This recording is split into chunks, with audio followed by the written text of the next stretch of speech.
하나님은 영이시니 예배하는 자가 신령과 진정으로 예배할지니라. 아멘.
마음을 정리하시면서 이 시간 이 예배를 위해서 잠시 묵상으로 기도하도록 하겠습니다.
성육신경하심으로 우리의 신앙을 하나님께 고백하도록 하겠습니다.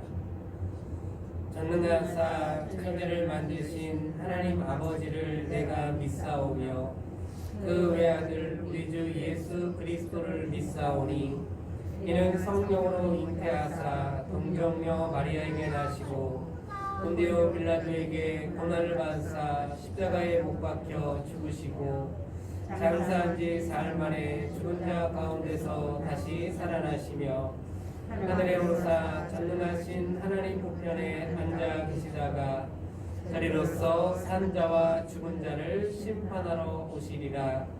성령을 믿사오며 거룩한 공회와 성도가 서로 교통하는 것과 죄를 사하여 주시는 것과 몸이 다시 사는 것과 영원히 사는 것을 믿사옵나이다. 아멘.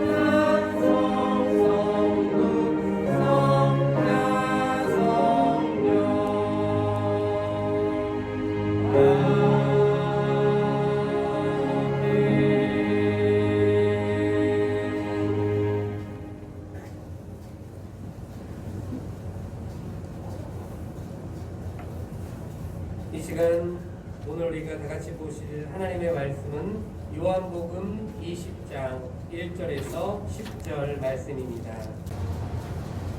신약성경 183쪽에 나와 있습니다. 요한복음 20장 1절에서 10절 말씀입니다.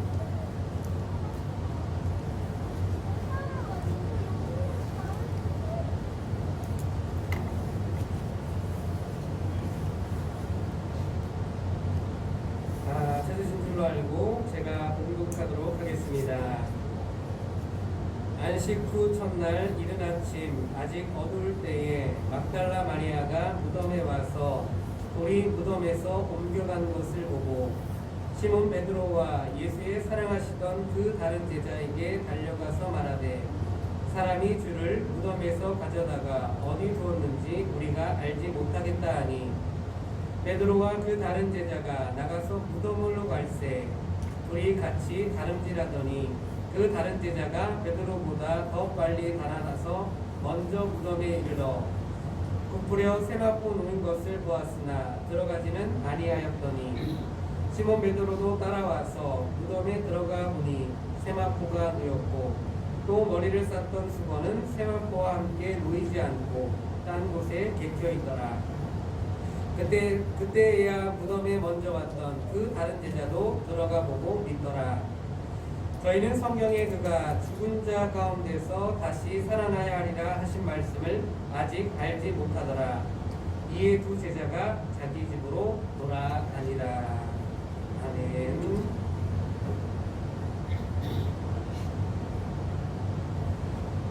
같이 앞의 말씀을 고백하도록 하겠습니다. 무릇 여호와를 의지하며 여호와를 의뢰하는 그 사람은 복을 받을 것이라.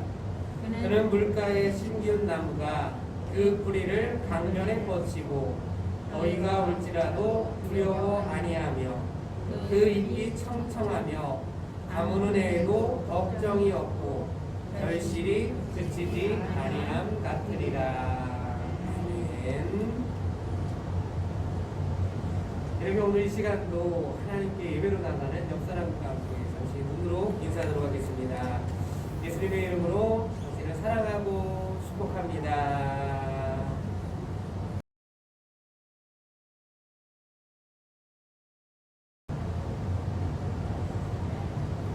정말 이렇게 오늘 이 시간도 하나님께 예배로 나아가는 우리 모두에게 하나님의 크신 은혜와 축복이 넘치기를 간절히 소망합니다. 오늘도 말씀을 통해서 귀한 은혜를 허락해 주실 그 하나님 안에서 지금 우리들에게 필요한 은혜들을 생각해 깨닫는 귀한 은혜가 있으시기를 주님의 이름으로 축복하며 축복드립니다.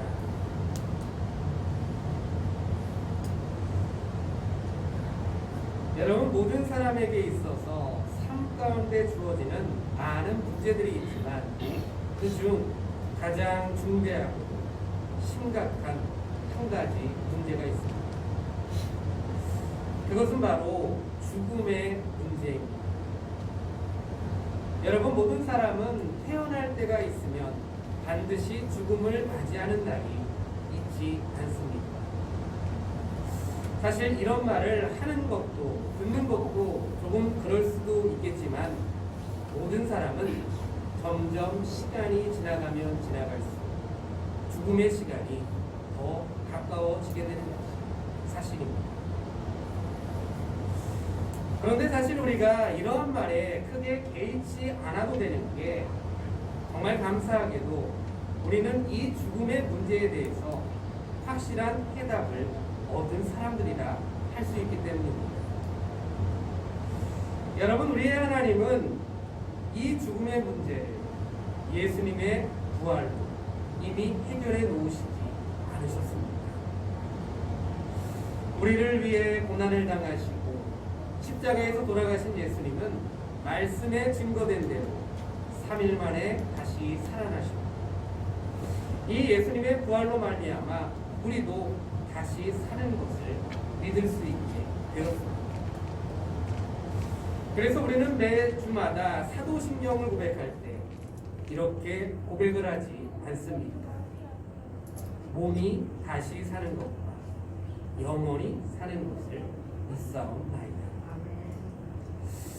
그 누구도 풀 수 없는 죽음의 문제, 이 문제를 정말 확실하게 해결해 주신 그 하나님께 우리는 날마다 감사와 기쁨으로 나아가는 모습이 되어야 될 줄 믿습니다. 이제 이러한 믿음 그리고 이러한 소망 안에서 오늘 본문 말씀을 보자면 오늘 본문 말씀에는 예수님의 빈 무덤을 찾아갔던 사람들이 소개되고 있습니다. 그리고 다들 아시다시피 예수님의 비어있던 그 무덤은 우리들에게 예수님의 부활을 말해주는 확실한 증거가 되지 않습니까? 그런 의미에서 오늘 이 시간에는 본문의 말씀을 살펴봄으로써 예수님의 그 부활에 대해서 다시금 생각해 보면서 오늘 우리에게 주시는 하나님의 귀한 은혜들을 한번 생각해 보며 나누어 보았으면 합니다. 이제 말씀으로 돌아가서 먼저 우리가 기억해야 될 것은 예수님의 부활은 기독교 신앙의 초석이 된다라는 것입니다. 본문 말씀을 자세히 들여다보자면 오늘 말씀에는 안식 후 첫날에 예수님의 무덤을 찾아갔던 막달라 마리아의 모습, 그리고 예수님의 무덤이 비어있음을 발견하고 시몬 베드로와 요한에게 말해 주었던 것과 베드로와 요한이 예수님의 무덤을 찾아가 그 사실을 확인하는 장면이 소개되고 있습니다. 그리고 이러한 본문 말씀은 모든 그리스도인들에게 있어서 그야말로 매우 중요한 말씀이라 할 수 있습니다. 왜 그렇습니까? 여러분, 예수님의 무덤이 비었다는 것은 예수님의 부활을 우리에게 증거하는 것이 아닙니다. 물론 무덤이 비었다고 해서 다 부활했다고는 볼 수 없을 것입니다. 그래서 예수님의 부활에 대해서 의심하는 사람들이 꽤 많이 있었습니다. 실제로 어떠한 사람은 예수님께서 실제로 죽었던 것이 아니라 가사 상태에 있다가 다시 살아난 것이라고 주장을 하는가 하면, 또 어떠한 사람들은 제자들이 예수님의 시체를 도적질해간 후에 예수님께서 부활하셨다고 거짓 선전을 한 것이라고 주장을 하기도 합니다. 그런가 하면 아리마대 요셉이 예수님의 시신을 장례한 직후 다른 곳으로 옮겨갔을 것이다 주장을 하는 사람들도 있습니다. 그러나 여러분, 이러한 여러 주장들이 있지만 사실 이러한 주장은 아무 근거 없는 주장에 불과하지 않습니까? 사실 그렇게 말하는 사람들 중에 확실한 증거를 가지고 말하는 사람은 아무도 없었습니다. 그저 짐작해 경험에 따라서 그 사실을 주장하고자 했던 것입니다. 여러분, 그에 반해 예수님의 죽으심과 부활에 대한 증거는 수없이 많이 있지 않습니까? 당연히 우리는 예수님의 부활하심을 믿는 모습이 되어야만 하는 것입니다. 그리고 이 말씀을 통해 우리가 중요하게 보고자 하는 것은 이러한 예수님의 부활의 중요성은 기독교 신앙에 있어서 절대적인 위치를 차지한다는 것입니다. 여러분, 기독교 신앙은 우리를 위해 이 땅에 오신 예수님, 그리고 우리를 위해 십자가에서 죽으신 예수님, 그리고 다시 살아나신 예수님의 부활과 승천하심을 믿는 믿음에서 시작이 되는 것이 아닙니다. 따라서 예수님의 부활이야말로 기독교 신앙의 초석이 되는 것이고, 예수님의 부활이 없다면 기독교는 존재할 필요가 없는 것입니다. 그래서 기독교를 부활의 종교라고 이야기를 하는 것입니다.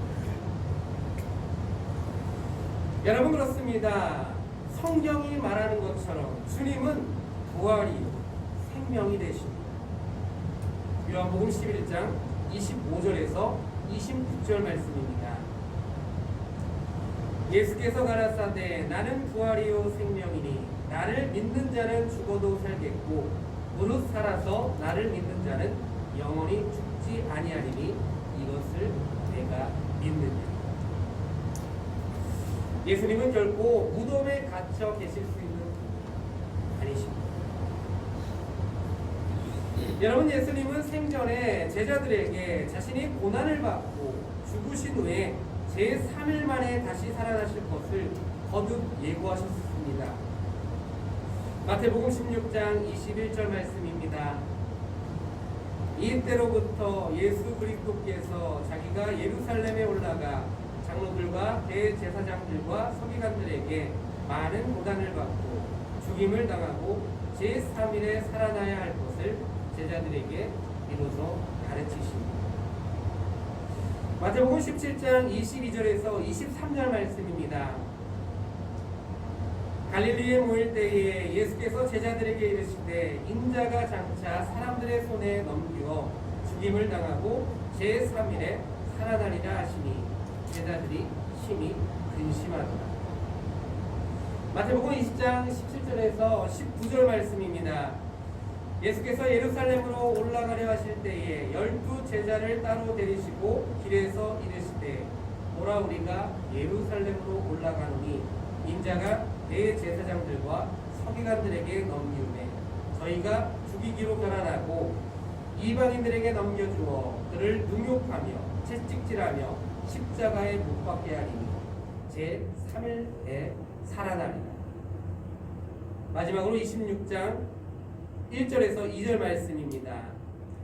예수께서 이 말씀을 다 마치시고 제자들에게 이르시되 너희의 아는 바와 같이 이틀이 지나면 6월절이라 인자가 십자가에 못 박히기 위하여 팔리오리라 하시더라. 여러분, 이 예고하신 말씀대로 주님은 십자가에서 순환을 당하셨고 죽으셨다가 장사된 지 3일 만에 죽음을 이기시고 무덤에서 일어나심으로써 당신의 무덤을 빈 무덤으로 만드셨습니다. 그리고 이로 인하여 예수님께서는 우리의 죄를 벗겨주시고 우리가 그 안에서 의로워졌음을 확증해 주셨습니다. 로마서 4장 25절 말씀입니다. 예수는 우리 범죄함을 위하여 내어줌이 되고 또한 우리를 의롭다 하심을 위하여 살아나셨느니라. 만약 주님께서 다시 부활하지 않으셨다면 우리에게는 구원의 은혜가 보장되지 않았을 것입니다. 여러분, 이러한 사실들로 미루어 봤을 때 기독교의 위대한 역사는 바로 예수님의 부활에 있습니다. 그래서 바울은 이렇게까지 말하기도 했습니다. 고린도전서 15장 14절 말씀입니다. 그리스도께서 만일 다시 살지 못하셨으면 우리의 전파하는 것도 헛것이요 또 너희 믿음도 헛것이며.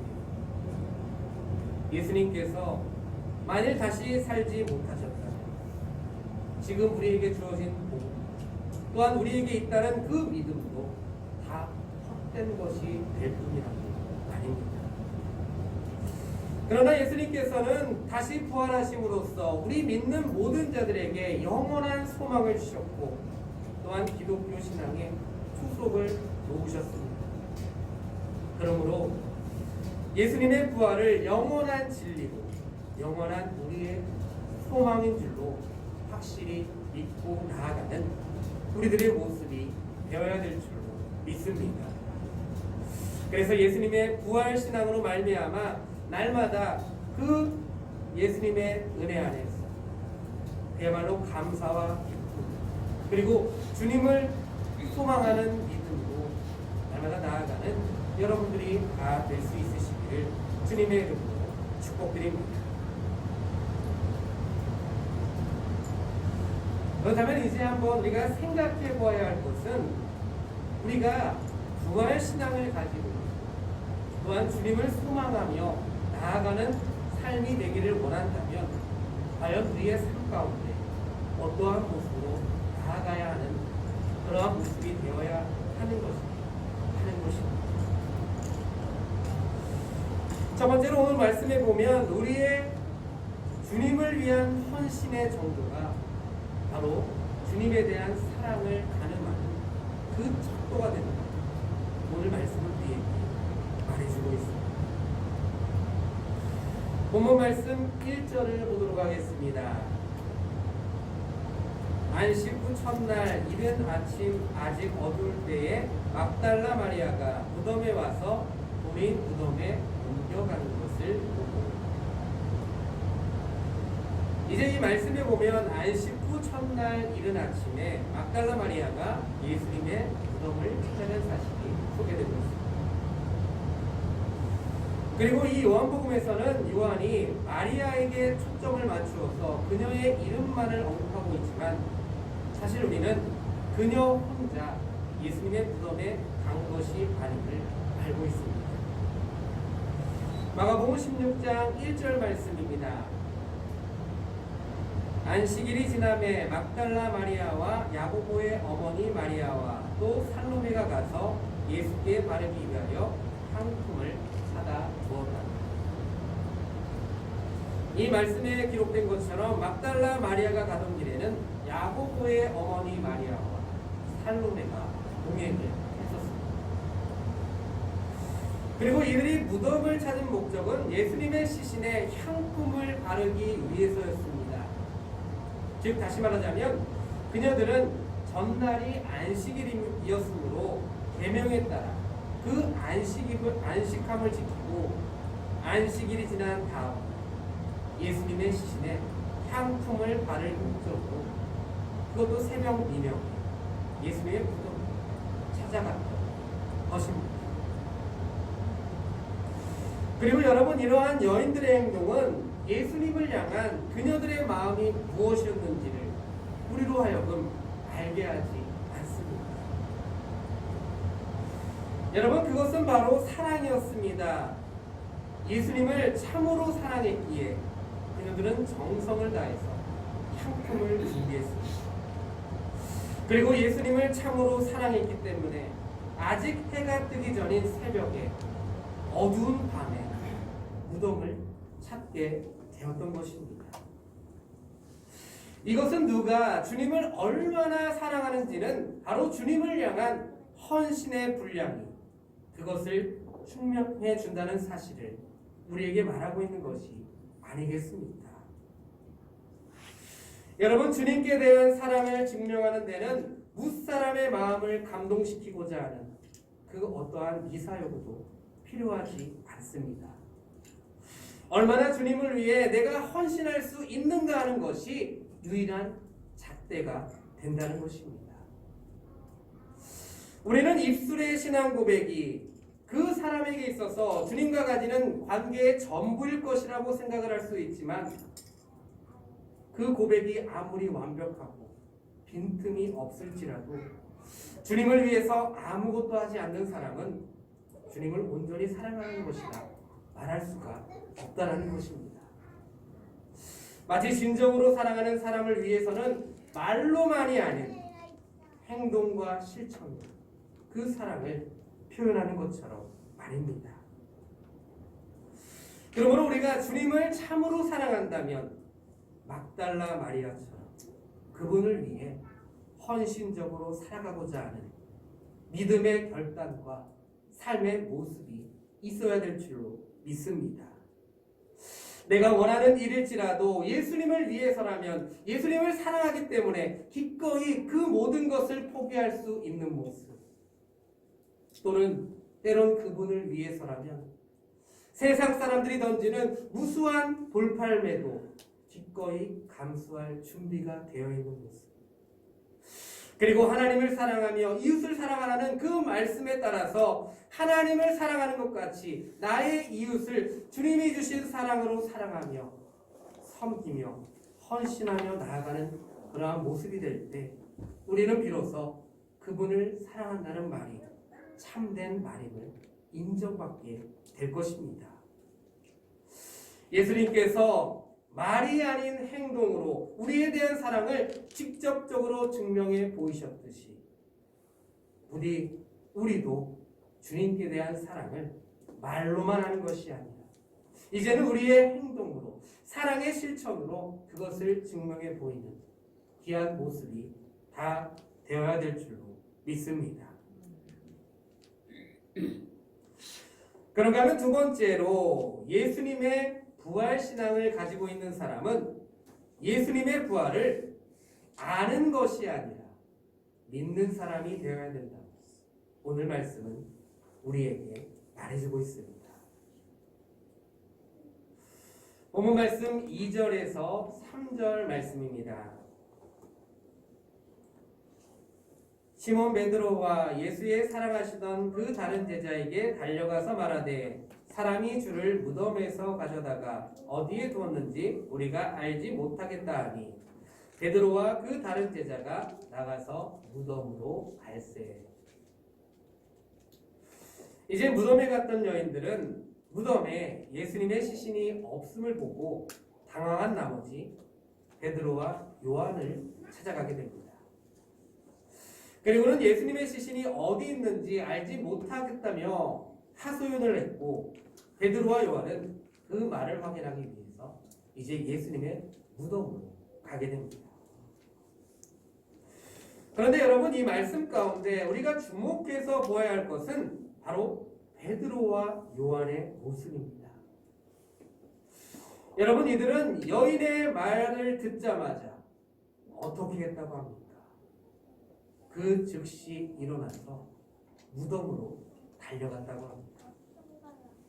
여러분, 이것은 여인들의 말을 들을 때 이들의 마음이 어떠했다는 것을 말해주는 것입니까? 아마 그들은 예수님의 시신이 없다고 하자 놀라고 두려운 마음이 가득했던 것 같습니다. 그러니 여인들의 말을 듣자마자 그 즉시 일어나서 무덤으로 간 것이 아니겠습니까? 아니면 아마도 이들은 예수님의 시체가 없어진 것이 예수님을 그토록 핍박하던 유대인들이 어디론가 치워버렸기 때문에 일어난 일이라고 생각을 했을지도 모르겠습니다. 그러나 여러분, 우리는 이러한 제자들의 모습을 보면서 한 가지 짚고 넘어가야 할 것이 있습니다. 여러분, 조금 전에 말씀을 드렸다시피 사실 주님께서는 이런 일이 있으시기 전에 분명 자신의 부활을 예고하셨다고 하지 않으셨습니까? 베드로나 요한은 말할 것도 없고 다른 제자들도 분명 그 사실을 듣고 알고 있었을 것입니다. 여러분, 그렇다면 만약에 이들이 이러한 주님의 말씀을 신뢰했다면 어떻게 행동을 해야 했습니까? 주님의 시신이 없어졌다는 말을 들었을 때 제일 먼저 그들은 주님의 부활에 대해서 생각을 했어야 했습니다. 하지만 그렇지 못했다는 것은 그들이 주님의 말씀에 대한 확실한 믿음이 없었음을 여실히 보여주는 것입니다. 즉 다시 말하자면 이들은 예수님을 믿는다고 자기 신앙을 고백하면서도 그분의 말씀이나 그분의 약속에 대해서는 아직 자신의 경험이나 자신의 지식에 따라 선별적으로 믿는 그야말로 성숙하지 못한 모습을 지니고 있었던 것입니다. 그런데 여러분, 사실 어쩌면 이것이 오늘날을 살아가는 대다수의 그리스도인들의 모습이 아닐지 모르겠습니다. 왜냐하면 주님의 말씀을 아는 것은 그리 어려운 일이 아니지만 그 말씀을 신뢰하고 그 말씀을 쫓는다는 것은 결코 쉬운 일이 아니기 때문입니다. 사실 솔직하게 우리들도 우리 자신을 돌아보면 하나님의 말씀을 알고 있는 것에 비해 확실히 그 말씀을 믿고 순종하는 일에는 턱없이 부족한 모습인 것이 사실이지 않습니까? 그러나 여러분, 지금 이 말씀을 통해 우리가 꼭 기억해야 할 것은 주님께서 기뻐하시는 사람은 주님의 말씀을 알기만 하는 사람이 아니라 주님의 말씀을 아는 것만큼 믿는 사람이라는 것입니다. 하나님의 역사는 믿음에 따라 일어나기 때문에 그분의 말씀, 그분의 약속을 아는 것으로 만족하지 않고 믿고 따르는 자가 될 때 비로소 하나님의 귀한 은혜들이, 하나님의 귀하신 역사들이 우리의 삶을 통해 일어날 수 있게 된다는 것입니다. 여러분, 누가 죄에서 구원을 얻고 하나님의 자녀가 된다고 합니까? 성경은 예수님을 그저 머리로 아는 사람이 아니라 예수님을 믿는 사람이 그렇게 될 수 있다고 분명하게 가르쳐주고 있습니다. 그러므로 예수님의 부활을 그리고 하나님께서 우리에게 주신 그 모든 약속의 말씀들을 아는 것에서 만족하지 마시고 그 말씀을 믿고 따르는 여러분들이 되시기를 바랍니다. 그래서 주님과 하나님의 모든 약속들의 말씀들을 믿고 신뢰하는 이들에게 주어지는 그야말로 하나님의 위대하신 역사, 크고 풍성한 은혜들이 여러분들의 삶 가운데 넘치도록 주어지는 귀한 은혜가 있으시기를 주님의 이름으로 축복드립니다. 이제 마지막으로 세 번째, 부활신앙을 가지고 나아가는 사람은 의로운 삶의 본을 보여주어야 된다. 오늘 말씀은 가르쳐주고 있습니다. 본문 말씀 8절입니다. 그때야 무덤에 먼저 왔던 그 다른 제자도 들어가 보고 믿더라.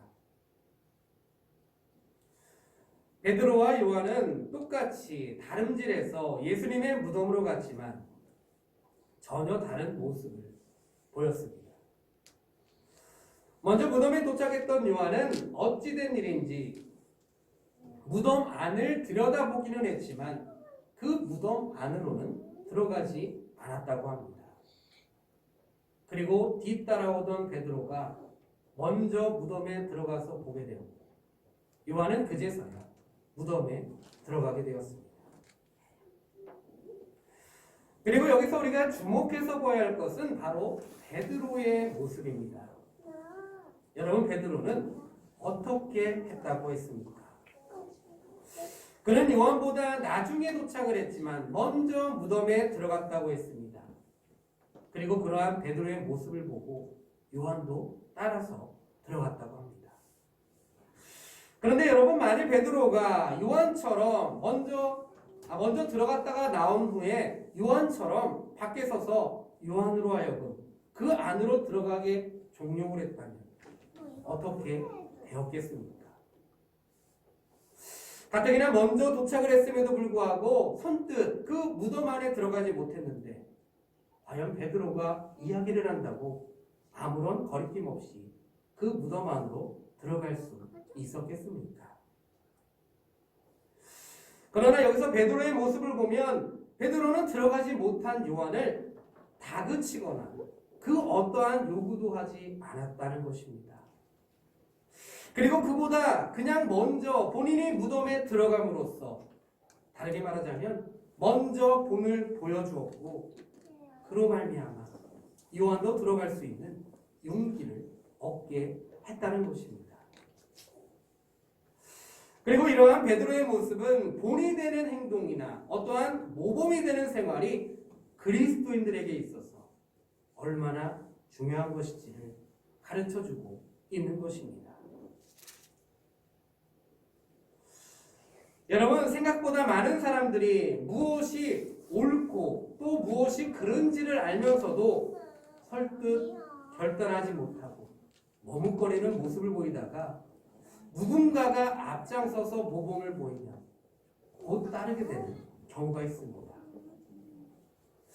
여러분, 아무도 옳은 일, 그른 일에 있어서 선뜻 나서는 사람이 없을 때 그때 누가 먼저 앞장서서 모범을 보여야겠습니까? 마태복음 5장 13절에서 15절 말씀입니다. 너희는 세상의 소금이니 소금이 만일 그 맛을 잃으면 무엇으로 짜게 하리요? 후에는 아무 쓸데없어 다만 밖에 버리어 사람에게 밟힐 뿐이라. 너희는 세상의 빛이라. 산 위에 있는 동네가 숨기지 못할 것이요 사람이 등불을 켜서 말 아래 두지 아니하고 등경 위에 두나니 이러므로 집안 모든 사람에게 비치느니라. 주님께서는 우리가 세상의 소금이 되어야 하며 세상의 빛이 되어야 된다고 말씀을 하셨습니다. 그리고 이것은 조금 다르게 이야기하자면 우리가 이 세상에서 그야말로 선한 영향력을 주는 사람이 되어야 하며 모든 일에 먼저 모범을 보이는 사람이 되어야 한다는 것을 말씀하신 것입니다. 즉 옳은 일에 있어서 또한 그런 일에 있어서는 그 누구보다 그리스도인들이 먼저 앞장서서 모든 사람의 모범을 보여야만 된다는 것입니다.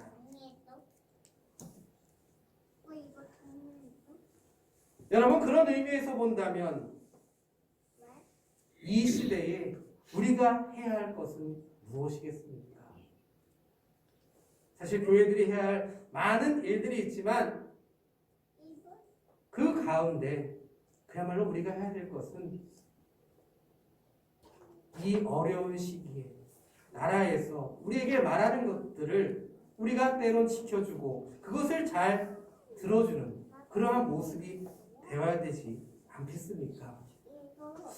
우리가 앞장서서 모범을 보인다는 것이 사실 다른 큰 무엇이겠습니까? 정말 작은 것에서 정말 우리가 실천할 수 있는 것, 우리가 지켜줘야 하는 것, 그것들을 지켜줄 때 비로소 우리의 교회를 다시 신뢰하는 그러한 모습이 나타날 수 있게 되지 않겠습니까?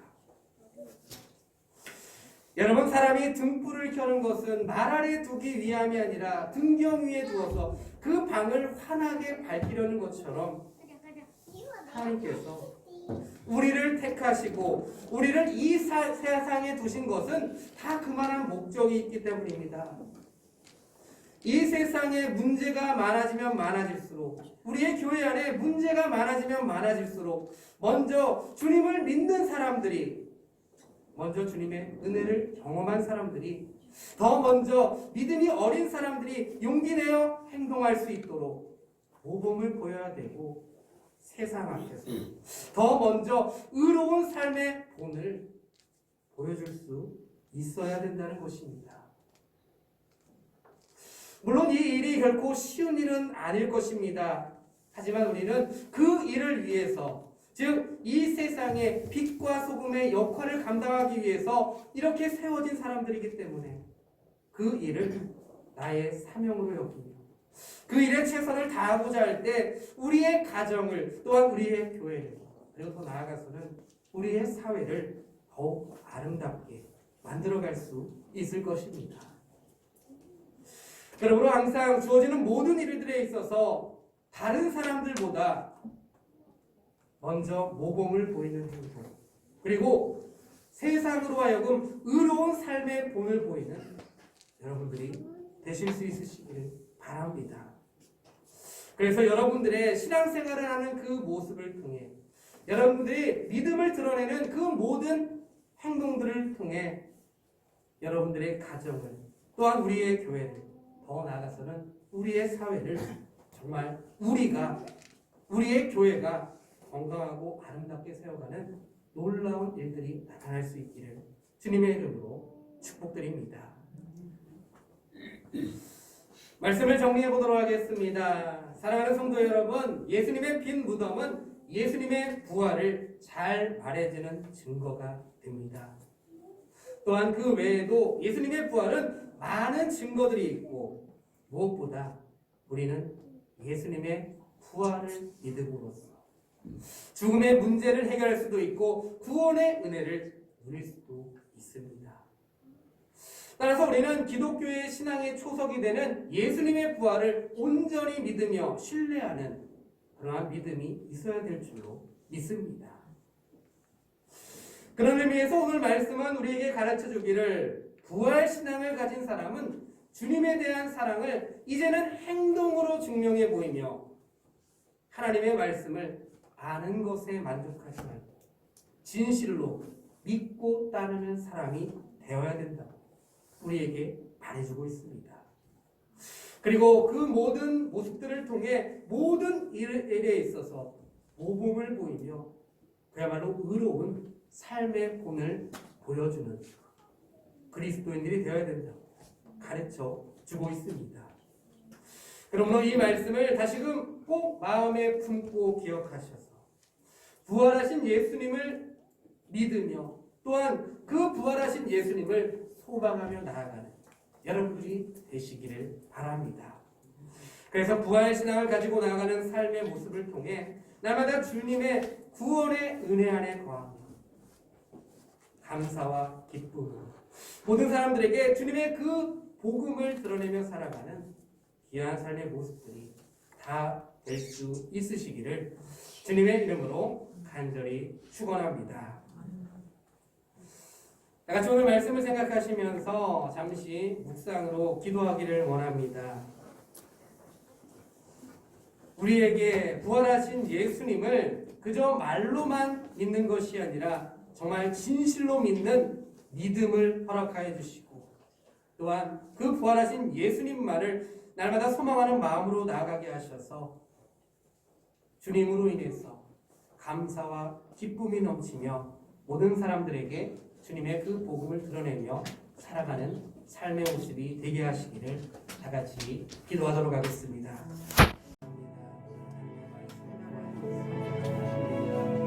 부활하신 예수님을 믿으며 부활하신 예수님을 소망하며 나아가는 삶의 교회와 다시 한번 깨닫고 마음에 품게 됩니다.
주님께서 나의 앞길 지켜주시니 살아계신 주 나의 참된 소망 걱정 근심 전혀 없네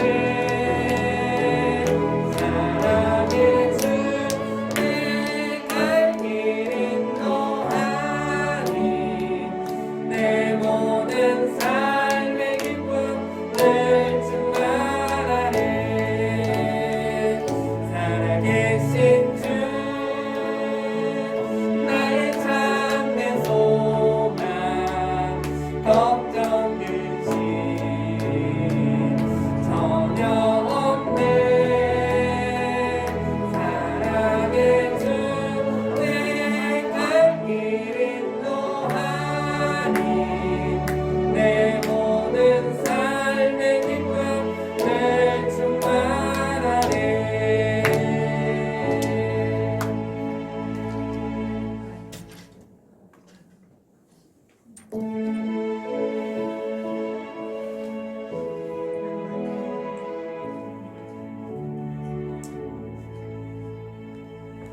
좋으신 아버지 감사합니다. 주의 은혜로 오늘도 주 앞에서 예배드리며 주께 나갑니다. 주님들의 마음과 충신 다해서 12일이라고 예배 올리며 믿음을 표현합니다. 아버지께서 아브라함에게 12일절 아버지 앞에 들 아브라함이 모셔놓으며 그에게 축복하셨듯이 놀라운 축복하시니 나라의 가정 속에 신령스니 보온 행사 속에 넘치게 하시고 복으로 주옵소서. 전 열매를 아버지 앞에 드립니다. 주님께서 말씀하시기를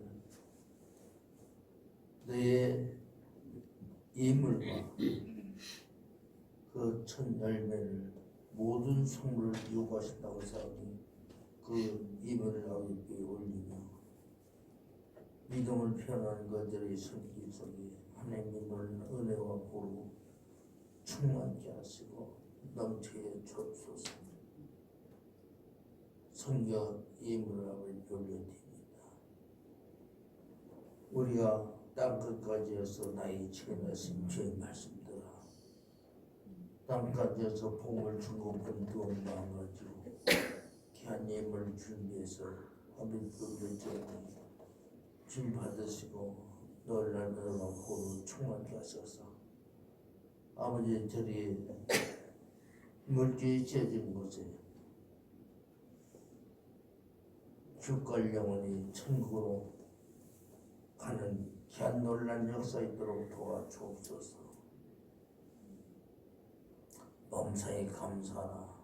이는 그리스도 예수 안에서 너희를 향한 하나님의 뜻이 하였듯이 범사에 감사의 앞에 올립니다. 날마다 범사에 감사할 그 마음이 넘치게 하시고 충만케 하시며 넘치게 주옵소서. 성민을 앞에 올려드립니다.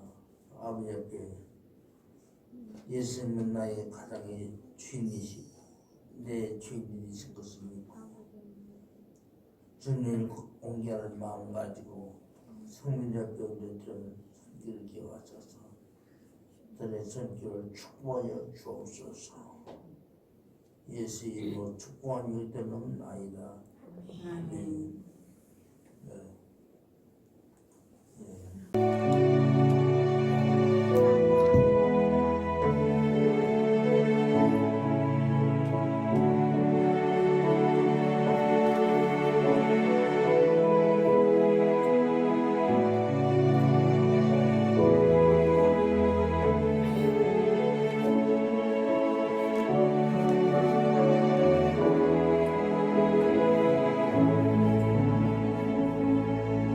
내게 호주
이제는 우리 주 예수 그리스도의 은혜와 하나님 아버지의 크신 사랑하심과 성령의 내주 충만 거룩한 역사 오늘 앞에 나와서 예배드리며 보라신 예수님을 마음속에 모시고 그 보라신 예수를 충만하며 살기 원하는 모든 심령들 머리 위에 가정들의 이제부터 영원토록 함께 있을지어다. 아멘.